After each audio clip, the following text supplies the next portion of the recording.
정봉주의 정치쇼 2부 순서 들어가겠습니다. 최 반장. 뉴스 골라주는 여자, 뉴스 골라주는 남자. 최 반장 오셨습니다. 이렇게 쓰여 있어요. 이렇게 읽어야 돼. 똑같네요. 똑같죠. 예. 우리 그 작가님들 엄청 열심히 하는데 이거 안 읽으면 끝나고 난다. 떼치. 자, 최우일 평론가님. 안녕하세요. 예, 내 목소리가 죽으니까 그냥 신나나 봐. 날씨가 추워서 그래요? 기운 내시라고요. 지금 식은땀 쫙 나요 저는. 아이고. 반기용 기자님. 네, 안녕하세요. 잘하셨습니다. 예, 스테이션을 바꾼다고요? 네. 역을 분당역에서 일산역으로 바꾼다. 조만간. 네, 많이 다르죠. 네. 장현선 기자님. 네, 안녕하세요. 자, 첫 번째 소식 낚싯배 사고 인명피해 왜 컸나? 네, 이게 선창 1호 배 예. 이름입니다. 9.77톤짜리 낚싯배죠. 20명 정원이에요. 근데 선장하고 승무원까지 22명이 타고 지금 이제 하루가 지나고 있습니다.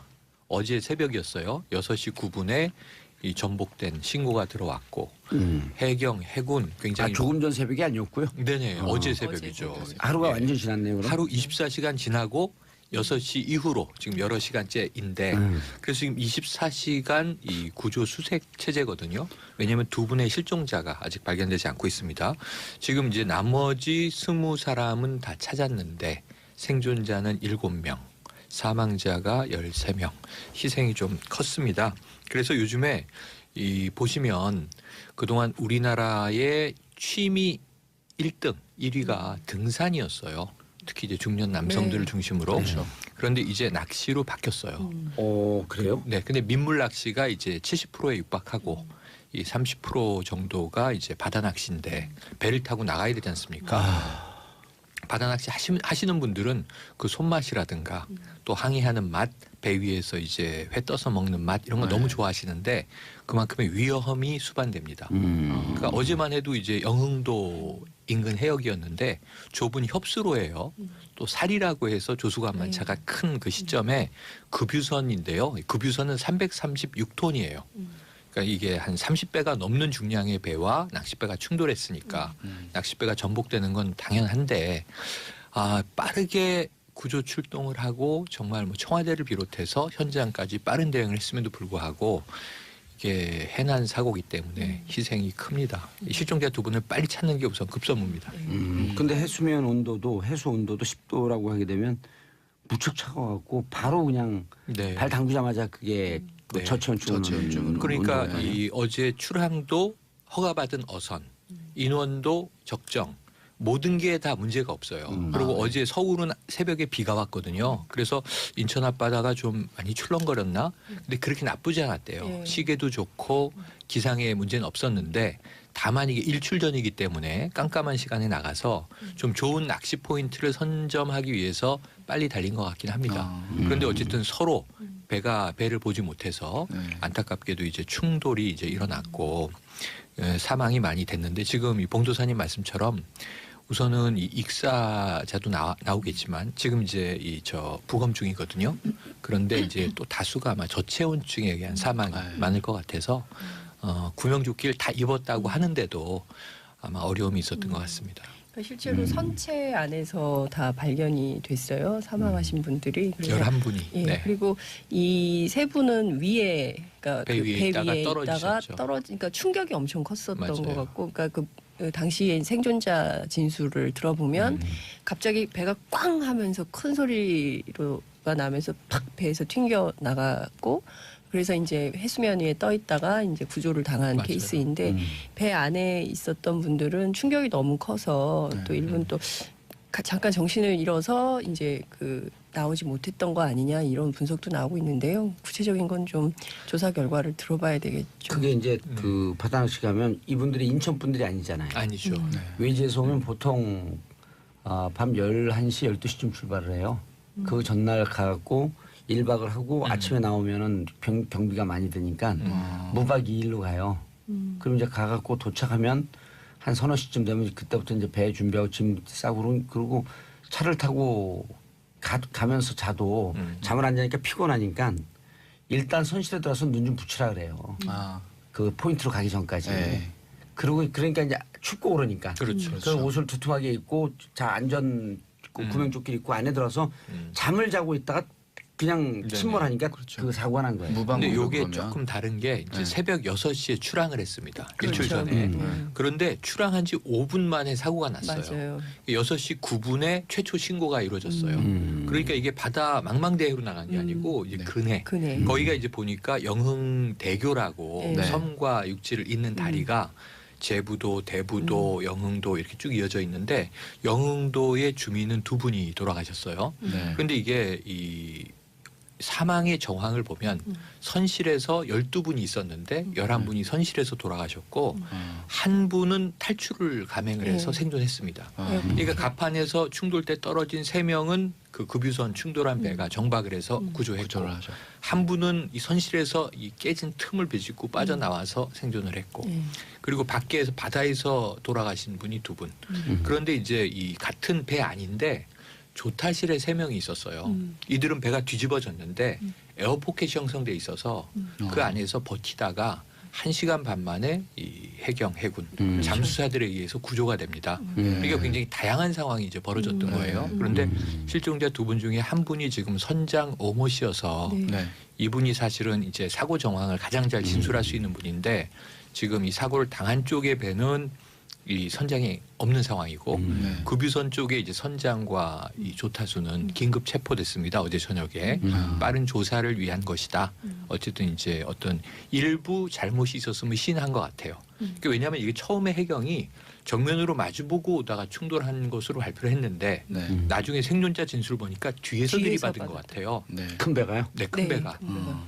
그러니까 이 생존자 증언은 배 뒤쪽에 배로 보이는 불빛이 보여서 저거 배 아니야? 배인 것 같아. 이런 얘기를 했는데 그러자마자 빵. 1분이 채 지나지 않아 어둠 속에서 배가 뱃머리가 보이면서 이 왼쪽 선미를 들이받았다. 이거 뒤에서 받은 거죠. 네. 그래서 이제 정면 충돌은 아니고 추돌하고 지나갔는데 작은 배는 뒤집어지고. 예. 홀랑 뒤집어진 거죠. 아, 그때 네. 배가 왔을 때 좀 그 안에서 좀 긴박하게 움직이는 사람이 있으면 안에 있는 사람들 얼른 깨워서 나오라 그래야 맞습니다. 되거든요. 맞습니다. 네.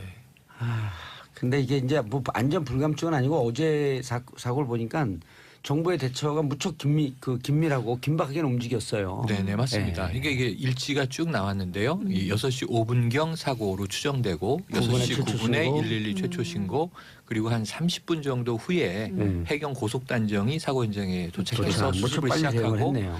날씨 기상 조건을 보고 나서 7시 10분에 헬기가 떠서 헬기도 네. 7시 20분에 도착. 아. 사고가 난 후 한 50분 지나서 이제 문재인 대통령에게 보고가 됐고요. 청와대 내에 이제 긴급 위기 센터가 있잖아요. 네, 국가 예, 그 국가 위기관리센터. 위기관리센터에서 모든 걸 다 컨트롤하면서 현장 중심의 지휘를 당부한 문 대통령은 어제 하루 종일 이 상황을 모니터링하면서 보고 지시를 계속 내립니다. 그래서 전반적으로는 국가 전체가 이 사고에 매달린 일요일 하루였는데 이 희생자가 커서 2015년에 돌고래호 사건이 제주에서 있었는데 예. 네. 똑같은 규모의 배예요. 9.77톤의 낚싯배. 그때 15분 사망, 3분 실종이거든요. 이번도 규모는 거의 비슷한 상황이 됐습니다. 아유, 오고구님 저도 레이저 배로 취미 활동하는 레저인으로서 안타까운 사고입니다. 배들에는 레이더가 있어서 그러니까요. 육안으로 식별하는 것만도 아닐 텐데 레이더가 있어 서로의 배 위치를 알 수가 있는데 서로 피할 거라는 생각에 이런 사고가 난 것 같습니다. 그러니까 이거는 정말 사고예요. 인사일 가능성이 높은 게 레이더 파악했으면 앞에 배 있는 게 파악이 안 될 수가 없었거든요. 네네. 네. 근데 레이더 파악을 안 했을 수가 있죠. 조타순 이런 사람들이. 네. 홍의주님 어제 아침에 일어나서 뉴스 보고 저희 신랑도 그 전날 그쪽으로 낚시를 갔는데 전화 안 되고 집안 발칵 뒤집혔네요. 다시는 바다낚시 가지 말라 했어요. 바다낚시 가는 데가 다 그쪽이에요. 맞아요. 서해안. 맞아요. 또 멀지 않고 수도권에서 멀지 않고. 가까우니까. 그 사망자 30대 사망자의 어머니께서 며느리가 가지 말라고 막 그렇게 했는데 갔다는 거예요. 그래서 좀 더 말리었었어야 됐다. 그래서 지금 희생자 가족들의 안타까움이 굉장히 많은 것 같아요. 아유 그러면 그 가족 한 분 한 분이 그 집안에선 전체 구우주인데. 맞습니다. 네. 맞습니다. 근데 이렇게 안타까운 사고를 좀 이렇게 정치적인 도구로 또 이용하시는 분들이 있어요. 이렇게 기사 보다 보면 밑에 보면 뭐 세월호 때랑 이제 비교를 해서 마치 뭐 이제 이런 분들 낚싯배 전복 사고 해서 낚싯배 추모공원 만들어라 막 이런 식으로 이제 비꼬는 분들 야구장 있잖아요. 그런 거죠. 그렇죠. 그리고 이런 거 보면 너무 저열한 식으로 그렇게 표출을 하니까 굉장히 네. 마음이 좀 더 안타깝고 그런 사람들 좋지 쭉 않더라고요. 소팅을 해 찾아내갖고요. 네. 여기서 이름 그 익명이라도 닉네임 읽어주게요. 그러니까 같은 분들이 계속해서 이제 비슷한 내용으로 이렇게 네. 좀 저열한 댓글들을 다는 것 같아요. 그러면 이거 만약에 유족분들이나 이런 분들이 보면 이게 얼마나 그러니까요. 마음이 심통하시겠습니까? 댓글 부대 잔존 세력인가요? 아직은 있지 않을까 좀 생각을 하는데. 그러니까요. 예. 아유, 여기서 왜 글쎄, 세월호 예. 얘기를 왜 꺼내요? 그러니까 정부에서도 긴급하게 대응을 했고 안타깝게 그 목숨을 잃은 가족들 생각하고 그래야죠. 맞습니다. 아 월요일 아침부터 우울한 소식이었고 네네. 미안하네요. 그래서 어제 하루 종일 뭐 특보 속보들이 많이 뉴스로 나왔고요. 어제 밤에도 저도 뭐 방송에 갔는데 네. 이 밤새도록 이 선박과 헬기를 동원해서 서치라이트 조명탄 어젯밤에 150발 터졌는데 네. 밤사이에 두 분이 좀 찾아지길 기원했는데 우리가 늘 이야기하는 골든 타임은 많이 지나갔고 지났죠. 어쨌든 빨리 이분들이 좀 발견이 돼야 될 이 것 같습니다. 정도 온도면요. 무릎까지 우리 그때 세월호 현장 네, 갔었잖아요. 맞아요. 예, 그때보다 훨씬 추운 거거든요. 그렇죠. 그때 그때는 이제 4월, 예, 지금은 그때 12월. 4월이고 그때도 그 해수면 온도가 한 14~15도에서 네, 네. 이제 새벽 되면 한 7~8도 7, 8도까지 8도, 8~9도까지 떨어진다는데 거기 그 선장들이 고깃배 선장들이 그렇더라고요. 무릎까지 차갖고 30분 지나면 다 저체온증 온다고. 그렇게. 무릎까지만 차도. 근데 제가 그 여기 SBS 방송에 무슨 최후의 권력이 갖고 조지아 산맥 갖고 저체온증에 한번 걸렸었거든요. 그래요. 그냥 순식간에 걸려요. 갑자기 그 바들바들 떨리면서 온몸이 이렇게 그 무슨 그 고무줄 이렇게 땡겼다 탁면 쭉 오그라들듯이 그렇게 몸이 오그라들어요. 추우니까 탁 움츠리면서. 아휴 가족들 아유 뭐라고 위로가 되겠습니까? 그래도 위로의 말씀 드립니다. 다음 이슈 장윤성 기자님 예산 전제. 네, 지금 아마 10시 30분 저희가 이 방송 시작할 무렵부터 여야 3당 원내대표가 협상을 다시 시작을 했을 텐데요. 원래 이제 이게 12월 2일, 1일까지는 끝났어야 됐어요. 그렇죠. 법정 시한이죠. 그렇죠. 법정 시한이었는데 사실은 합의에 실패, 그러니까 예산안 예. 합의에 실패하면서 법정 시한을 넘겼습니다. 2014년도에 하도 맨날 매년 12월 연말이면 예산안 때문에 국회 안에서 뭐 동물국회라면서 막 육탄전이 몸싸움하고. 벌어지고 몸싸움이 벌어지고 해서 그리고 해를 계속 넘겼기 맞아요. 때문에 제발 그런 거 그만하자라고 해서 정의화 국회의장 때 국회 선진화법을 만든 거예요. 그러니까 협치, 여야가 협치하고 여야가 함께 협의해서 새로운 모델을 만들자라고 했는데 3년 만에 처음으로 이게 깨졌습니다. 그래서 그 여야 스스로 지난해도 넘겼잖아요. 넘겼는데 이제 몇 시간씩 넘겼죠. 그러니까 그런- 1시간 넘기고 뭐 2시간 넘기고 예. 이런 그 정도였는데 네, 아예 날짜는 지켰어요. 그렇지만 뭐 날짜가 이제 예, 하루 바뀌긴 예, 했습니다만. 근데 이제 지금 같은 경우는 이제 오늘 협상을 다시 이틀째 시작해서 되느냐 지나갔죠. 마느냐 또 이 논란 와중에 있기 때문에 여야 모두 국회 본 기능을 하지 못했다 이런 비판에 직면한 것은 사실입니다. 이번 예산안 협상을 보면 이제 좀 이렇게 몇 갈래로 좀 나눠서 봐야 되는데 기본적으로 이번 예산의 핵심은 그 지난 촛불 전국에서 국민들이 요구했던 여러 가지 보편적 복지에 대한 요구가 있었거든요. 특히 이제 세월호 참사 이후에 대한민국의 안전 불감증 문제 그리고 안전한 대한민국을 어떻게 만들 거냐 그리고 이제 소방 공무원들이 불 끌어가는데 고무장갑 끼고 막 가고 이게 말이 되냐 이런 비판들이 있으면서 안전한 대한민국 그리고 사회 서비스 분야에 대한 전폭적인 국가적 지원, 투자 이런 게 좀 필요하다. 이래서 이제 소방 공무원, 경찰 공무원들을 숫자를 좀 늘리자 이런 차원에서 얘기가 좀 되고 있는 건데 지금 현재 여야 구도는 여소야대 구도잖아요. 그러니까 어쨌든 의회 권력을 야당이 갖고 있기 때문에 문재인 정부가 어쨌든 그 국민적인 그 지지와 열망을 모아서 예산안을 만들었는데 의회의 힘으로 이거를 반대하는 이런 예. 상황이 된 것입니다. 근데 이번 협상 유난히 힘든 이유가 야당 대표들이 대선 후보로 나왔던 분들이어서 문재인 대통령에게 그 각을 세게 세우고 있다 이런 분석도 있던데. 그렇죠. 실제로 각을 세게 세우고 있는 것은 내년에 선거가 있기 때문이기도 예. 해요. 특히 이제 기초연금이나 아동수당의 경우에는 이것이 문재인 정부에서 올렸다라고 하면 그 자체로 내년에 선거용으로 쓰일 수 있다면서 자유한국당도 국민의당도 반대하고 있는 상황이거든요. 예. 그렇지만 사실은 기초연금은 원래 박근혜 정부, 그러니까 박근혜 대통령 후보 시절부터 주장을 했던 것이고 그것을 확대해야 된다는 것에는 많은 분들이 공감을 하고 있는데 이 자체를 선거용이다라고 폄훼하면서 뭐 시기를 뭐 내년 6월 지방선거니까 10월로 연장을 해서 10월 이후에 시행하자. 이거 결국은 국민들이 피해보는 것이거든요. 근데 예. 자유한국당이 계속 이렇게 정치적 셈법으로 예산안 자체를 볼모로 잡는다면 큰 틀에서는 국민들이 왜 저러냐라고 예. 비판을 할 수밖에 없고요. 근데 그리고 특히 한켠에선 또 아동 아니요 그 안철수 국민의당 대표가 네. 예산안 일정을 넘긴 것을 결국 국민의당에 나서서 해결했다라고 하는 그 프레임을 그 짜고 있다 이런 얘기도 있잖아요. 라는 언론 보도가 나오고 있기는 아. 해요. 그러니까 결국에는 이제 왜냐면 국민의당이 국민의당이 가운데서 협조하게 캐스팅 보트 역할을 하면서 민주당에 협조하면서 전국을 뚫었다라는 평가를 받고 싶어 나 한다라는 멋진 사람. 존재감. 뭐 존재감을 드러내려고 하는 거 아니냐라는 언론 보도가 있기는 합니다. 그 근데 이제 분석도 의미가 실제로 있는데요. 아니 실제로 이제 그런 얘기가 있고요. 제가 어제 그 민주당의 정책위 의장인 김태년 의원하고 한참 통화를 했는데 오늘 아마 협상 타결될 가능성이 있다, 높다. 오늘이 디데이라고 예, 하죠. 예, 실제로 될 거다라고 하는데 국민의당이 상당히 이제 그 협조를 할 거다라고 전망을 하고 그리고 있고요. 안철수 쫙 나타나니까 나 슈퍼맨, 나 멋진 남자, 나 훌륭한 사람. 그건 내 캐치프레이즈.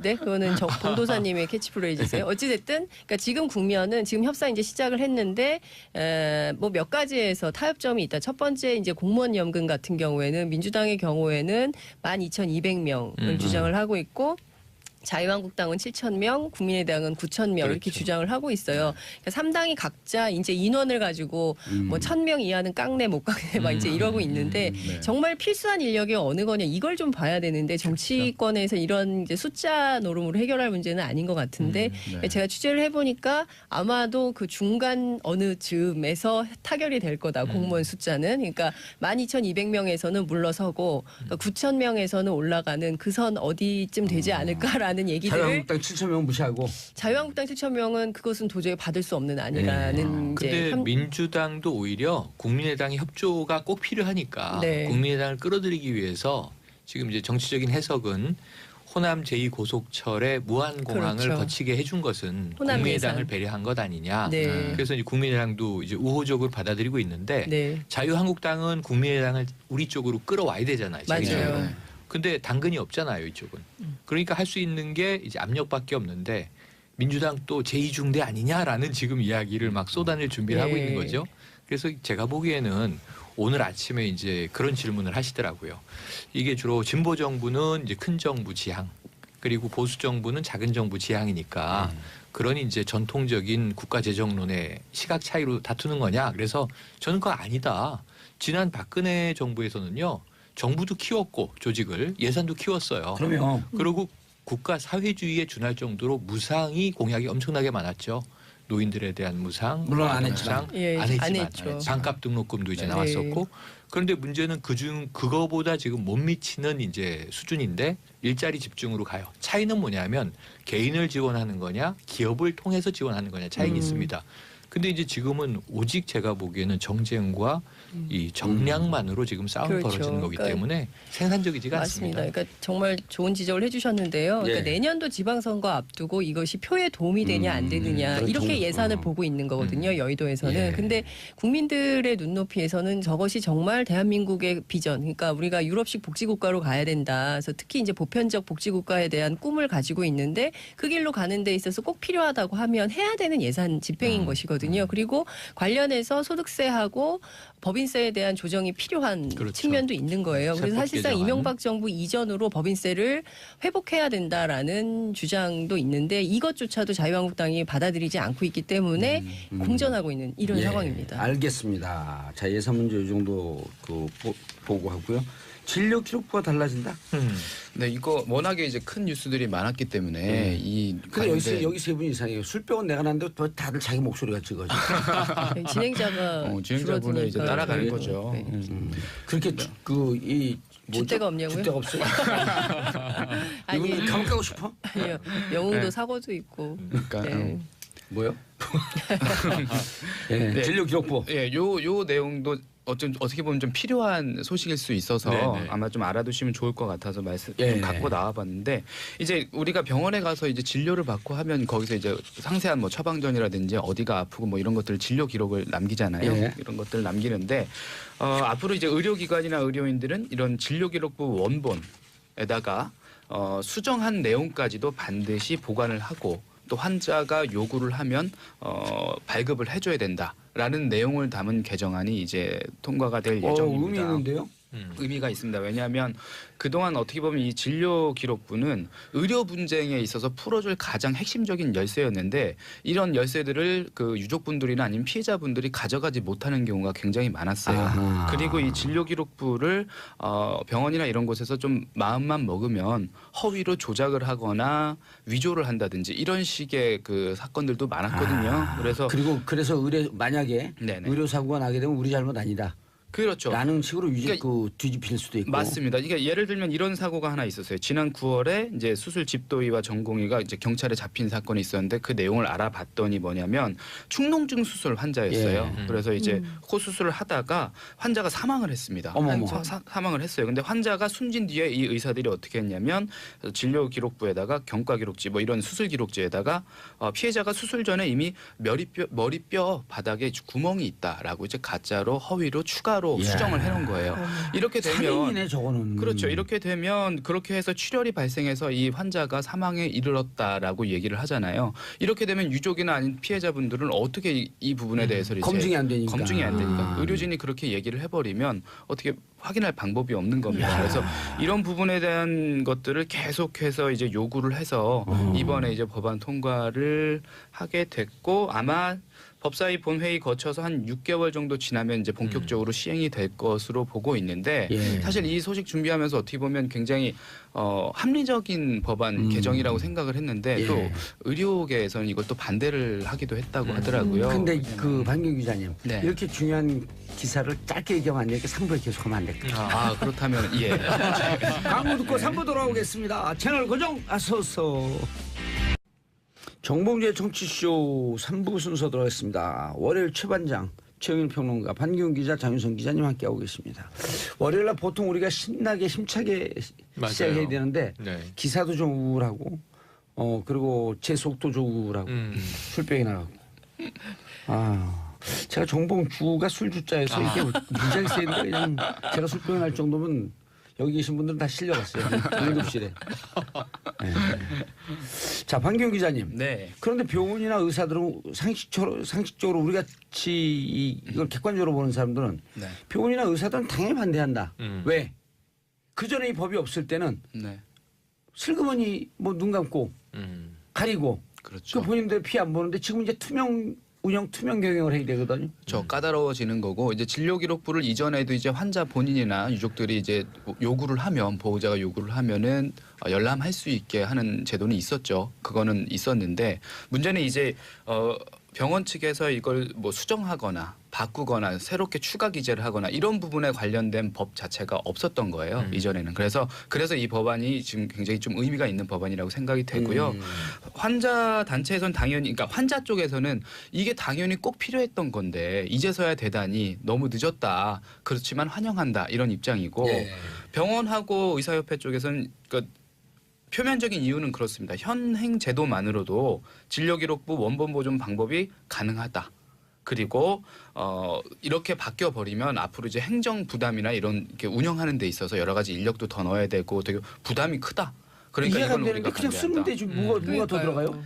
근데 뭐 어쨌든 이해가 안 이제 이분들의 입장은 행정부담이라는 말 그렇습니다. 자체가 예. 어폐가 있는 것 같아요. 근데 우리가 또 이런 생각을 해봐요. 지금 의료 사고나 이런 그 피해자분들에 대한 어떤 당연한 절차잖아요. 그분들에게 필요한 여러 가지 새로운 법인데 보험 사기 예방에도 이게 도움이 됩니다. 왜냐하면 이제 쉽게 얘기해서 환자가 별로 없는 병원에서 이렇게 가짜로 진료 기록부를 조작을 해서 허위 환자를 속칭 말하는 나이롱 환자들 데려다가 네. 예, 환자들에게도 일정 부분 이렇게 해주고 자기네들은 이제 국민건강보험공단에서 맞아요. 예, 따로 이제 수가를 또 챙기고 그거 다 국민들 예. 세금이거든요. 맞습니다. 그리고 그런 식으로.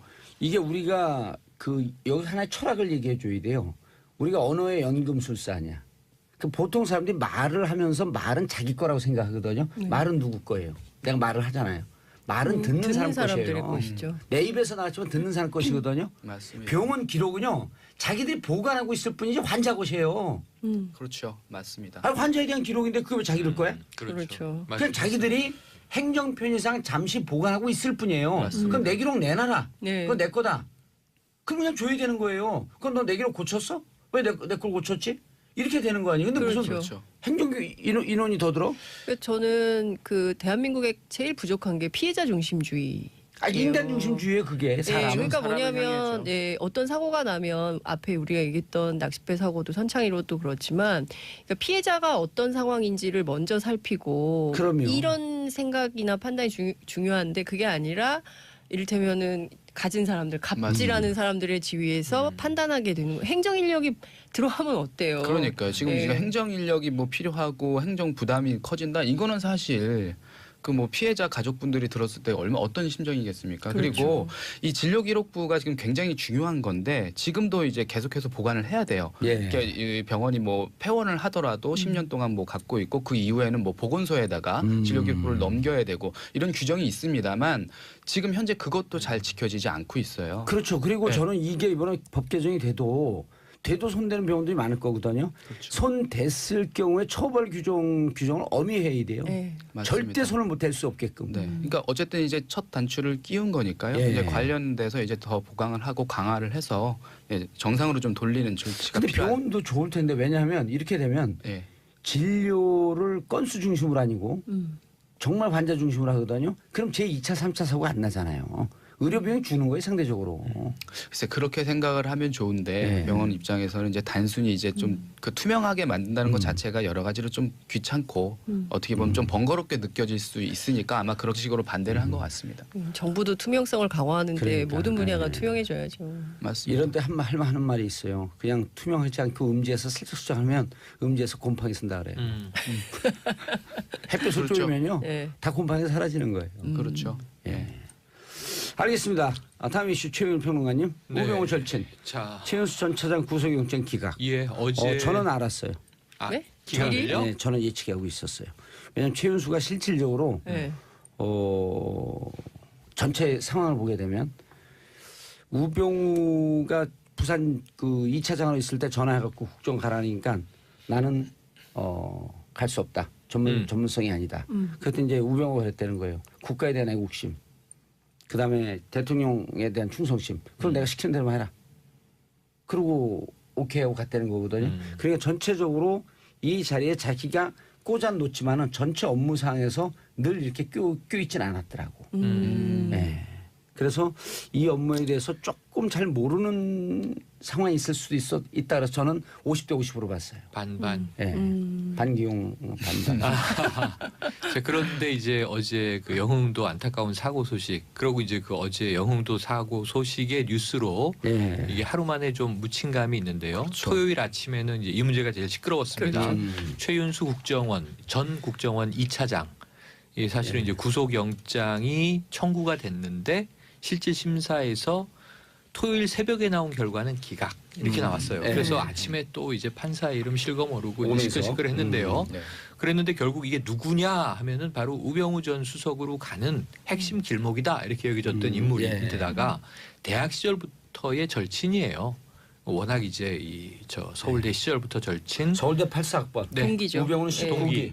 그리고 여기 예. 최윤수는 22기. 그래서 제가 이 동양 출신으로 대학 시절부터 이미 가까웠다 그랬더니 이 최윤수 전 차장은 부산이고 부산이요. 그리고 이제 우병우 수석은 경북 봉화. 예예 영주 쪽 영주. 그래서 다른데요 그랬는데 사실은 이 최윤수 전 차장도 출생지는 경북 김천이에요. 그래서 같은 네. TK로 보는데 아, 구미 김천. 예, 학창 시절은 이제 성장기엔 부산에 가서 이제 성장을 했죠. 예. 하지만 이제 우리가 늘 고향 어디야? 그럼 이제 아버님 고향이나 출생지를 얘기하지 여기서 않습니까? 고향 어디야 그러지 않는데 네, 고향 네. 어디고?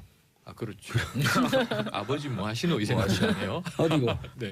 그런데 어쨌든 이제 검찰 조직에 들어서 가서까지도 절친이었습니다. 그러면 승진이 좀 이제 서로 달랐고 우병우 전 수석은 검사 시절에 검사장이 못 되고 옷을 벗었죠. 그게 이제 고 노무현 대통령에 대한 수사 이후에 파장이 있었던 건데 최윤수 전 차장도 검찰에서 결국 검사장까지 오릅니다. 그런데 이제 이 검사장으로 오르던 시점이 우병우 민정수석 시절이에요. 그런데 검사장을 달고 3개월 후에 이제 우병우 전 수석이 권유했다는 거죠. 자 국정원으로 가라. 이제 말씀하신 대로 네. 그 흐름 이후인데 지금 혐의 부산고검 2차장으로 있을 네, 때. 네, 맞습니다. 근데 이제 혐의가 뭐냐 하면 자, 이 이석수 특별감찰관이 우수석, 당시 수석의 비위행위를 감찰하려고 나서자 역사차를 해요. 그리고 이제 사건을 터뜨려요. 그런데 이제 그 당시에 이게 국정농단 초기에는 뭐라고 보도가 됐었냐면 이석수 당시 감찰관하고도 워낙 친한 선후배 관계라 전화해서 형 미쳤어? 감히 나를 지금 감찰해? 뭐 이런 얘기를 이제 했던 것으로 전원이 됐는데 이석수 당시 특별감찰관이 최근에 우 전 수석의 이제 공판에 나가서 이 증언을 하죠. 네. 전화가 와서 일주일만 지나면 언론은 잠잠해질 텐데 지금 선배 왜 이러시는 겁니까? 라고 얘기를 했다는 얘기를 증언을 했어요. 그런데 이제 이러한 일의 뒤에서 우 전 수석이 자기에게 다가오는 감찰과 이런 여러 가지 비위에 대한 칼날을 막기 위해서 활용한 게 국정원이고 결국은 이윤수 당시 차장이다. 이 밑에가 바로 추명호 국장인데 그렇죠. 추 국장은 구속돼 있습니다. 예. 그러니까 추 국장, 최 차장, 우수석 이렇게 올라가는 라인인데 중간 지금 단락이 일어난 거예요. 검찰 수사 입장에서는. 그래서 앞으로 이게 우 전 수석에 대한 구속 수사라든가 혹은 이제 지금 또 진행되고 있는 재판 이런 문제에 좀 제동이 걸리는 것 아니냐 하는 좀 관측이 나오는 이렇게 보면 상황입니다. 돼요. 간단하게 조직 이게 늘 그 조직을 잡을 땐 조폭 논리를 적용하거든요. 검찰에서. 아니, 그게 웃을 일이 아니라 그렇게 얘기해야지 금방 이해가 돼요. 예를 들어 그 조직의 보스가 상대방 보수 야채 손 좀 봐 할 때 가서 어깨를 뿌려 구체적으로 지시 안 한다는 거예요. 저 요즘 기분 나쁘다. 너는 뭐 하고 있냐? 손 그럼 좀 다 봐. 끝났다는 거예요 이게. 그래서 공모 기획의 공모라고 하는 건 구체적이지 않아도 된다. 네. 근데 예를 들어서 최윤수가 조직의 2인자거든요. 네. 2인자예요. 네. 2인자인데 그 저쪽 그 나이트클럽 공격하는 건 알았는데 저는 그때 뒤에서 뒷짐만 주고 그냥 왔다 갔다 했는데요. 이런 구속 안 시켜요? 그러니까요. 그거랑 똑같은 거예요. 내가 잘 모른다고 해서 구속 안 시켜. 그러니까 그런 조직의 논리로 일반인이었으면 구속이 되고도 남았으니까 일반 국민들의 법감정에서 이해가 안 되는 거예요. 이게. 그렇죠. 특히 이제 오민석 판사의 판결 관련해서 이제 주말 사이에 비판이 굉장히 많았는데 이분이 지난 2월에 우병우 전 수석에 대해서 영장 기각했던 예. 분이고요. 그리고 추선희 전 사무총장 예. 오버이연합이죠. 이분 영장도 기각을 했어요. 그리고 국정원 댓글 사건 관련한 전현직 간부 2명에 대해서도 또 풀어줬어요. 그러니까 예. 뭐냐, 왜 이렇게 자꾸 풀어주는 것이냐, 좀 국민들이 납득할 만한 어떤 저 판결 이런 게 예. 있어야 되는 거 아니냐, 이제 이런 비판이 계속 나오고 있는데요. 김명수 대법원장이 근데 법원을 흔들면 안 된다고 이렇게 얘기했잖아요. 그러니까 경고했죠. 이제 네. 특정 판사의 기각에 대해서 정치 편향이 있는 것 아니냐 이런 이제 대중들 국민들의 이제 이 질타가 이어지니까 이 김명수 대법원장은 한 말씀을 하신 것이 어쨌든 이제 법관의 판단은 이 법과 양심에 따라 이루어지므로 존중받아야 한다. 흔들지 마라 이런 얘기를 했는데 네. 이게 또 좀 무색하게 인천지법의 김동진 부장판사는 맞아요. 연선 25. SNS를 네, 통해서 이것은 좀 문제가 있다라고 내부에서 법관 사회에서 문제 제기를 또 한 상황이에요. 아니 이것은 좀 문제 제기가 있다고 그런 게 아니고 제가 19년 페이스북 만에, 네, 19년 자기가 만에 법관대 네. 그 판사된 지 19년 네. 만에 처음 보는 거고 옆에 네. 판사한테 물어봐도 그런 어느 누구도 네. 이것을 납득하는 사람이 없다. 이해가 맞아요. 그래서 네. 그럼 딱 찍어요. 네. 형사 부장 판사가 자신의 직을 이용해서 이렇게 다 내보내고 있고 서울 법원 전체 판결을 뒤집어 엎어버리는데 그렇죠. 네. 왜 이걸 문제 제기하는 걸 정치적 의사표명이라 그러냐. 그러면서 김명수 대법원장한테 일종의 네, 들이받는 거예요. 네, 네, 그렇죠. 네, 네. 강한 문제 제기를 했죠. 법관은 자신이 독립적인 법적 기관이니까 네. 충분히 할 수 있죠. 저는 근데 한마디 더 나갔으면 좋겠어요.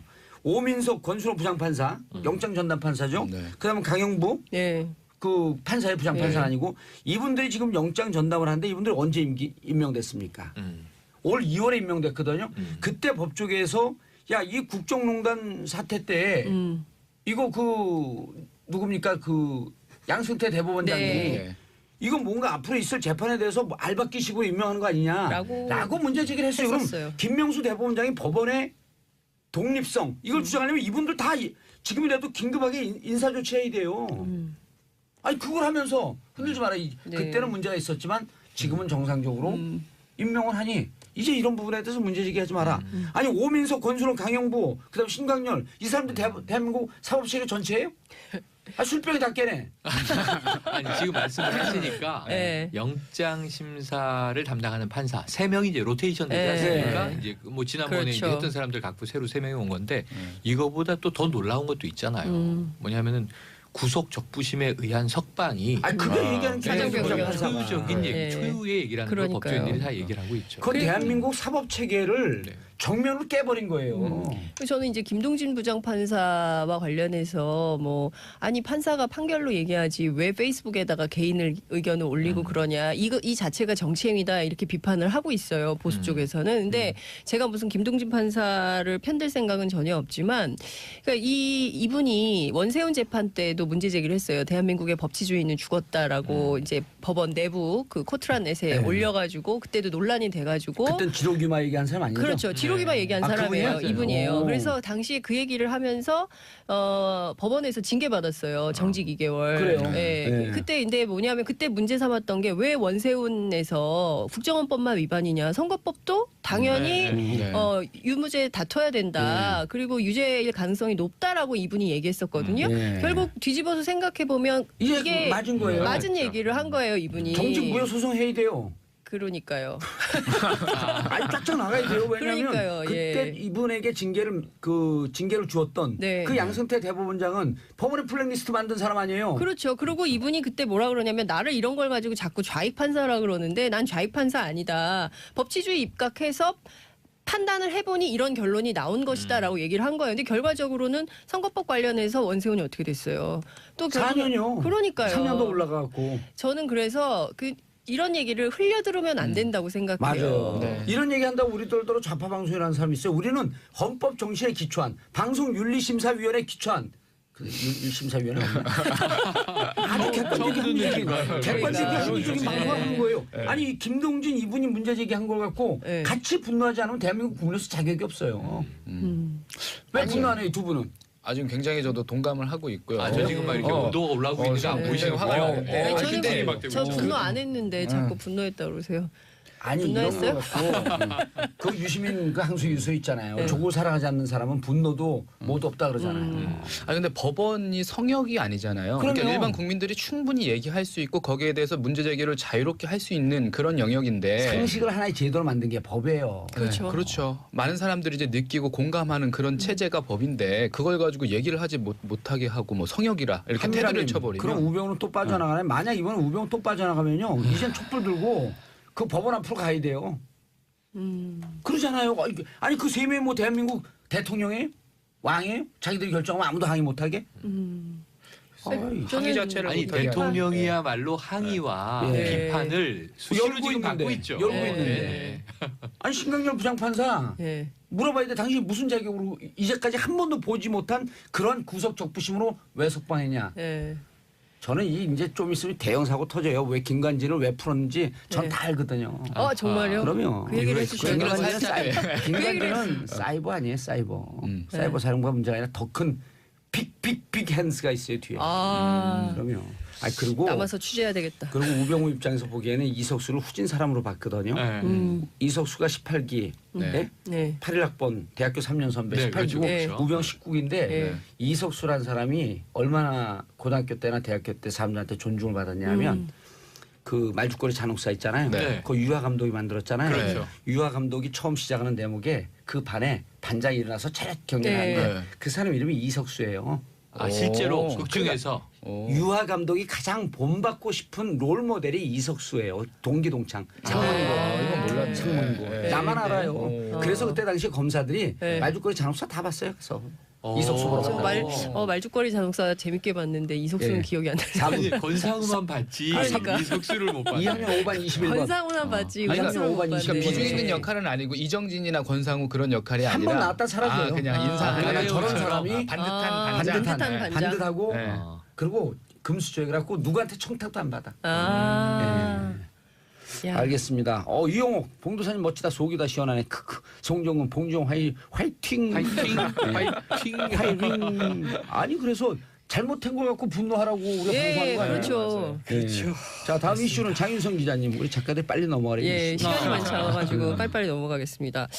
홍준표 자유한국당 대표 얘기를 좀 해요. 왜 웃으세요? 홍준표 대표 얘기만 하면 웃으세요. 그래서 넣었어요, 저도. 재밌어서. 이제 총선이 많이 남았어요, 아직도. 네. 근데 이제 준비를 좀 하시는 것 같은데 올 연말까지 현재 공석인 대구 달서병 그리고 대구 북구을 당협위원장에 도전하겠다. 그러니까 대구 누가요? 지역의 한 언론사가 네. 홍준표 대표가 홍준표 대표거든요, 지금 자유한국당. 진짜 근데 정신- 원외 전 대표잖아요. 경남지사 원외 아니고 대표. 원외 대표기 때문에 이 도전을 하겠다. 한 이제 대구 지역의 언론사 초청 강연에서 이런 얘기를 해서 대구 지역이 발칵 뒤집혔습니다. 준비하고 있던 사람들 있잖아요. 당협위원장 내가 하려고 대구 어디 당협위원장이요? 달서병 북구을 지금 두 그 개가 대구 전체에서 재보궐 예정지. 아니요, 재보궐 예정지는 아니고요. 지금 대구에서 비어 있는 그러니까 그 자유한국당이 아닌 데가 당협위원장이 공석이 예, 세 군데예요. 하나는 지금 달서병은 어디냐면은 한국당 탈당해가지고 대한애국당 창당하신 조원진. 분 있어요. 아. 조원진 의원 지역구가 달서병이고요. 네. 북구울은 민주당의 홍일학 의원 지역구고요. 아. 그다음에 수성갑은 김부겸 장관 지역구예요. 아. 그러니까 이제 지금 김부겸 장관 좀 어려울 것 같으니까 둘 중에 한 군데 들어가서 국회의원하겠다라는 것입니다. 김문수 꼴 나고 지금 싶나 진짜. 모르겠어요. 근데 어찌됐든 지금 친홍파 사이에서도 미치겠다 진짜. 어떻게 저렇게 도저히 가늘고 길고 착착이 하고 싶은가 그거를. 도저히 못 말리겠다 이런 거죠. 그러니까 내년 신용파는 있어요? 몇 명 있죠. 몇 많이 안 되는 거 제가 확인한 건 한 명인데 어쨌든 예 지금 어찌됐든 내년 선거를 원내대표 선거를 앞두고 좀 모여 있는 상황이니까요. 그렇죠. 근데 이제 당내에서 이런 얘기가 나와요. 내년 지방선거 앞두고 당 대표가 당을 위해서 선당 후사. 예? 그 희생과 헌신을 해야지 이렇게 너무 편한 데만 찾아가는 거 아니냐. 부산이나 수도권 차라리 본인 이제 동대문 했었잖아요. 4부의 보수의 품격 정도원 정태근 의원 시간에 이 네. 주장 없는데 이거 좀 물어봐야 되겠어. 아니 이거 물어보셔야죠. 너무 궁금해. 심리가 네. 분석이 안 돼요 이게. 그러니까요. 그래서 너무한다라는 얘기가 당 내부에서 계속 나오고 있고요. 대구는 너무한 거 아니냐. 좀 험지로 가야 된다. 최소한. 광주? 예? 아니, 광주 좀 어려우니까 부산 수도권 특히 이제 지금 민병두 의원 동대문이잖아요. 동대문이었죠, 원래. 네, 원래 동대문에서 떨어진 삼선을 거잖아요. 했잖아요. 네, 그리고 떨어지고 이제 경남지사 간 거였는데 차라리 거기를 가라. 어차피 민병두 의원 지금 내년 서울시장 출마하려고 준비하고 있는데 차라리 탈환을 해라. 거기를 가라. 이게 뭐냐? 너무 민망하지 않냐? 이제 이런 얘기가 당 내에서 마구 나오고 있어요. 근데 하태경 바른정당 의원이 재밌는 얘기를 했는데요. 센 얘기를 지금 했죠. 홍 대표는 지방선거 보수를 살린다 이런 생각은 없는 것 같다. 그게 한 번 더. 그렇죠. 어떻게든지 국회의원 한 번 더 해볼까. 이거 하다가 결국은 대구의 쇳문을 찾은 거 아니냐.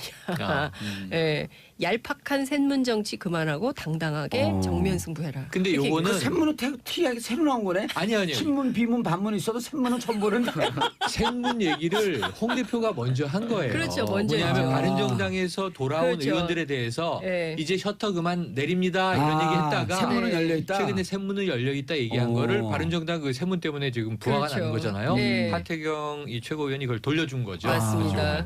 근데 친문, 비문, 반문, 샘문. 샘문. 네. 새로운 문. 새로운 문. 샘문. 그 친문, 그 친문에 그 예를 들어 그렇게 복사한 거예요? 모르겠어요. 새로운 문, 샘문. 네. 근데 하여튼 정치권 내부에서는 진짜 뭐야 저게 이런 비판이 굉장히 아니 많이. 원래 당 이거 보수의 내부에서. 품격이 주제 없거든요. 네, 이거 네. 물어보는데 찬성하는 분들 손 아니 전 들어보세요. 찬성이죠. 찬성이에요. 물어봐 찬성. 주세요. 아니 이분들이 정확히 분석할 것 같아요. 네. 저는 가면서 차에서 듣겠습니다. 네. 뭐라고 하시는지. 그렇죠. 예, 아니 다 가면서 차로 안 들어도 돼요. 네. 팟빵에서 또 다시 듣게 하면 돼요. 이거 실시간으로 들어야지 생생하죠. 그렇죠. 그래서 네. 생생해요. 네. 지금 두근두근하네요 네. 벌써. 꼭 물어볼게요. 두 분. 제가 보기엔 정도원 의원님 세게 얘기하실 것 같아요. 아, 정도원 의원님 재밌게 얘기하고 네. 정태근 의원은 또 잘 분석합니다. 아 그래요? 야 진짜 징그럽다 근데 징그러워. 그만 좀 해라. 자 끝나지 않았는데 네. 다음 뉴스. 예. 4분 있어요. 요거 짧게 또 제가 항상 짧잖아요. 마지막에 항상 이렇게 말씀드리는데 이제 저희 이전에 파리바게뜨 제빵 기사분들이 이제 네네. 직접 고용 관련해서 이제 한번 소식 전해드린 적이 있었어요. 그랬죠. 네. 고용노동부에서 정한 시한이 내일입니다. 그래서 이제 뭐 협력 업체를 통하지 말고 파리바게뜨 본사가 직접 제빵 기사분들을 이제 고용을 해서 채용을 해라, 일을 시켜라, 뭐 이런 식으로 이제 명령을 내렸죠. 그래서 만약에 시정 명령을 따르지 않으면 530억 원 과태료랑 파견법 위반으로 이제 위반 혐의로 이제 처벌을 받게 되는데 이제 그게 내일이에요. 내일까지 이제 결론이 나야 되는데요. 이 파리바게뜨 측에서 이렇게 날짜가 다가오니까 만들어낸 방법이 뭐냐면 새로운 합자 회사입니다. 그러니까 뭐 파리바게뜨 협력 회사 그리고 이전에 가맹 점주분들 이렇게 해서 제 3자 합작사를 만들었어요. 그래서 이분들이 제빵사를 고용해서 가맹점에 파견하는 좀 우회적인 방식을 만들었는데 이거 우리가 좀 자세히 좀 들여다 봐야 그러니까 될 필요가 궁금하네요. 있는 게 일단 이제 왜 파리바게뜨가 복잡하게 왜 3자 합작사를 만들었을까 이걸 생각을 해보면요. 이 세 집단의 이해관계가 좀 어떻게 보면 교묘하게 좀 맞아떨어진 게 있어요. 뭐냐면 파리바게뜨는 일단 직접 고용을 하면 난 싫어라는 입장이죠. 왜냐하면 더 임금을 많이 줘야 되고 여러 가지 연차 수당부터 챙겨야 될 게 많죠. 상여금도 지금은 협력사에서 100% 정도 주고 있는데 파리바게뜨는 제가 알기로는 500% 뭐 400%그 정도까지 주는 걸로 알고 있어요. 그럼요. 그러니까 여러 가지로 어려워서 우린 당연히 싫다라는 게 파리바게뜨의 입장이었고 이제 가맹점 측은 우리가 좀 생각을 해보면 가맹점주분들은 어차피 계속해서 이 임금 후원금 쪽으로 보조금 쪽으로 계속해서 본사에 돈을 주고 있었으니까 만약에 우리가 상식적으로 보면 파리바게뜨가 그냥 고용을 하면 좋겠다라고 생각을 하잖아요. 근데 이제 가맹점주분들은 또 그렇지가 않대요. 왜냐하면 이게 말 그대로 본부와 가맹점이란 그 일종의 종속 관계이기 때문에 어떤 식으로든 이렇게 되면 그 파리바게뜨가 자기네들이 나가는 그 임금 보전분을 가맹점주들에게 전가할 것이다라고 지레 겁을 먹고 있는 거예요. 우려를 하고 있는 겁니다. 갑을 관계죠. 이제까지 계속해서 그런 식으로 이제 구조가 짜여져 왔기 때문에 이분들은 거기에 대해서도 환영을 하지 못하는 거예요. 그럼 이중으로 지불해야 되는 상황이 올 수 있다. 맞습니다. 네. 더 갑질이 심해질 것이다라고 우려를 하고 있는 거 죄송합니다. 그리고 협력업체는 당연히 회사가 사라질 판이니까 3자 합작사라도 만들어야 된다라는 입장이니까 위해서. 거기서 찬성을 해서 이제 세 주체가 모여서 이제 합작사가 만들어진 거예요. 여기에 대한 제빵사들은 뭐라 그래요? 제빵사분들이 이게 그분- 계속해서 이런 보도가 나올 거예요. 왜 70%가 우리는 그 파리바게뜨 직접 고용 원치 않는다. 우리는 합작사로 들어가고 싶다라고 서명을 했다는 보도가 계속해서 맞아요. 나오고 맞아요. 있습니다. 나오고 있어요. 파리바게뜨 측에서 계속 이걸 강조를 해요. 근데 이 부분에 있어서도 여러 가지 논란이 있어요. 왜냐하면 노조 측에서 알아봤더니 이분들이 이제 그 협력사들이 와서 그 제빵 기사분들을 여러 가지 회유를 한다고 합니다. 여러 가지 좀 말도 안 되는 그런 것들이 현재 이제 상여금을 100%에서 이쪽 3자 회사 상생 회사로 오면 200%로 올려주겠다. 어쨌든 더 회유고. 올려주겠다. 임금을 더 올려주겠다. 그리고 너네들이 만약에 파리바게뜨 본사로 채용이 되면 아마 계약직으로 갈 가능성이 크다. 정규직이 될 가능성이 별로 없다. 그리고 파리바게뜨 본사에서 훨씬 더 많은 업무를 줄 것이다. 그리고 근속 연수도 이제까지 일했던 연차 있지 않습니까? 예, 이거를 인정 안 인정 안 해줄 해줄 것이다. 이런 식으로 계속해서 협박하고 여러 가지로 이렇게 좀 가만히설 같은 걸 하는 거죠. 이렇게 하다 보니까 이분들이 서명을 하긴 했는데 노조 측에서 얘기하는 건 이거예요. 이분들이 일단 어쩔 수 없이 서명은 했지만 나중에 그걸 철회하겠다는 의사도 지금 한 200명 정도가 계속해서 내고 있다. 이렇다 보니까 이거는 뭐 정상적인 루트가 아니다라고 말씀을 하고 있어요. 회유와 알겠습니다. 회유와 협박. 이 기사는 계속 추적을 해야겠네요. 네, 맞습니다. 예, 알겠습니다. 최영일 평론가님, 박기훈 기자님, 장윤선 기자님 인사하시고요. 네, 고맙습니다. 고맙습니다. 자, 저는 광고 듣고 4부